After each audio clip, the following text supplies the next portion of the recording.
बौद्ध काल में बुद्ध का एक बहुत ही प्रसिद्ध शिष्य हुआ पूर्णकश्यप। वह सच में पूर्णता को प्राप्त हो गया था, इसलिए उसे पूर्णकश्यप कहा जाता था। जब बुद्ध को उस शिष्य पर पूरा भरोसा हो गया कि अब इसे कोई भी चीज परेशान नहीं कर सकती, तो बुद्ध ने एक दिन पूर्णकश्यप से कहा कि अब तुझे मेरे साथ जगह जगह डोलने की कोई जरूरत नहीं है। अब तू खुद में ही पर्याप्त है। अब तुझे किसी बुद्ध की जरूरत नहीं रही। इसलिए अब तू गांव गांव और नगर नगर जाकर जो भी तूने मुझसे सीखा है उसे लोगों में लुटा। अब से यही तेरा काम है। तुमने जो पाया है उसे लोगों में बांट। पूर्णकश्यप ने कहा, लेकिन किस दिशा में जाऊं? आप इशारा तो करिए कि जाना कहाँ है। बुद्ध ने कहा, अब दिशा भी तू खुद ही चुन ले। अब तो तुझे दिशा बताने की भी जरूरत नहीं रही। तू खुद ही समझदार है। अब अपना मार्ग तू खुद ही चुन सकता है। पूर्णकश्यप ने कहा, ठीक है भगवान।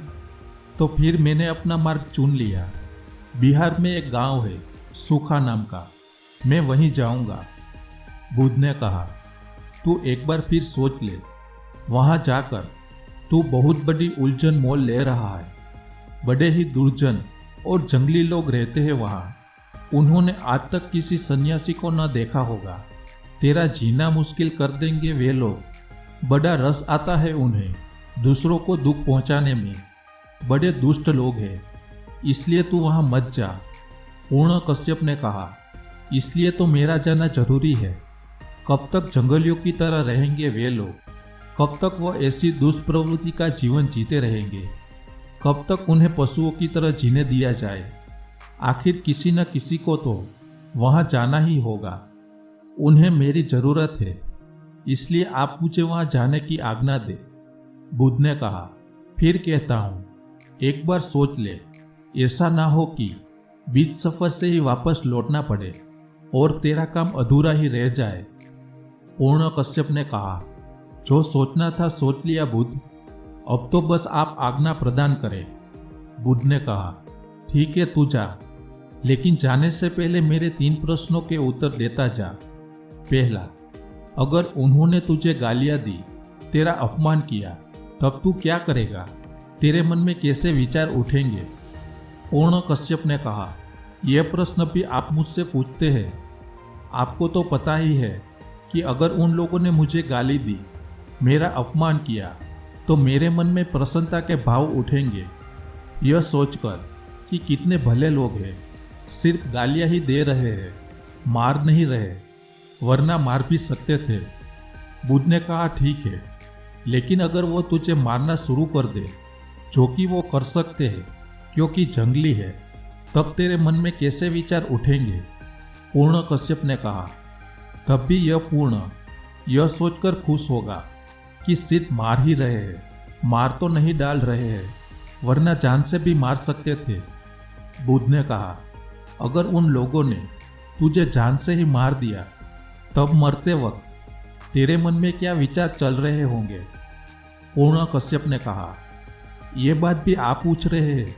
आपको तो पता ही है कि मेरे मन में चल रहा होगा कि मैं कितना भाग्यशाली हूं कि इन लोगों ने मुझे उस जीवन से छुटकारा दिला दिया जिसमें न जाने कितनी गलतियां हो सकती थी।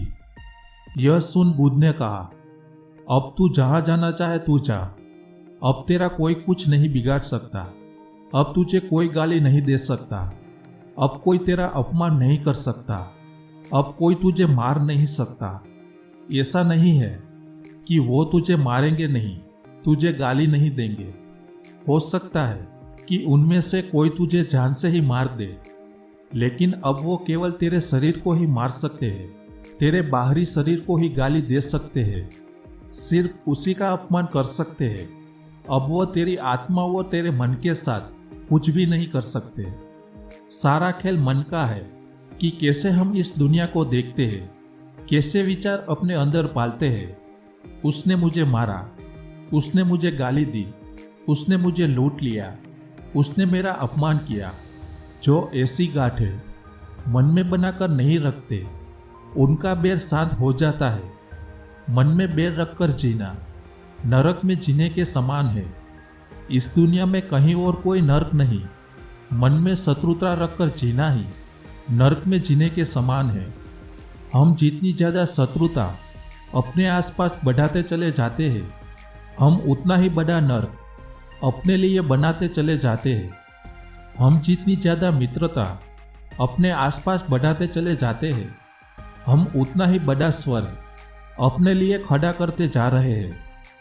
स्वर्ग नर्क जैसा कुछ भी नहीं होता, ये तो बस मन की दो अवस्थाएं हैं। शत्रुता में जीना ही नर्क है और मित्रता में जीना ही स्वर्ग है। जब कोई सारा जगत को मित्र की तरह देखता है, तब ऐसा नहीं कि सारा जगत उसके लिए मित्र हो जाएगा। इस भूल में रहना भी मत। लेकिन जब हम सारी दुनिया को मित्र की तरह देखते हैं, तो हमारे लिए ही सारी दुनिया मित्र हो गई। हमारे सारे शत्रु समाप्त हो गए। और अगर कोई हमसे शत्रुता करेगा, तो वह शत्रुता उसके मन में होगी। वह उसकी पीड़ा पाएगा, हमें कोई पीड़ा ना दे सकेगा। इस संसार में शत्रुता से शत्रुता को कभी मिटाया नहीं जा सकता। केवल मित्रता से ही शत्रुता को शांत किया जा सकता है। कुल मिलाकर सब कुछ हमारी सोच पर ही निर्भर करता है कि हम सकारात्मक सोचते हैं या नकारात्मक। नकारात्मक सोच का परिणाम ही नकारात्मक ही होना है और सकारात्मक सोच का परिणाम सकारात्मक।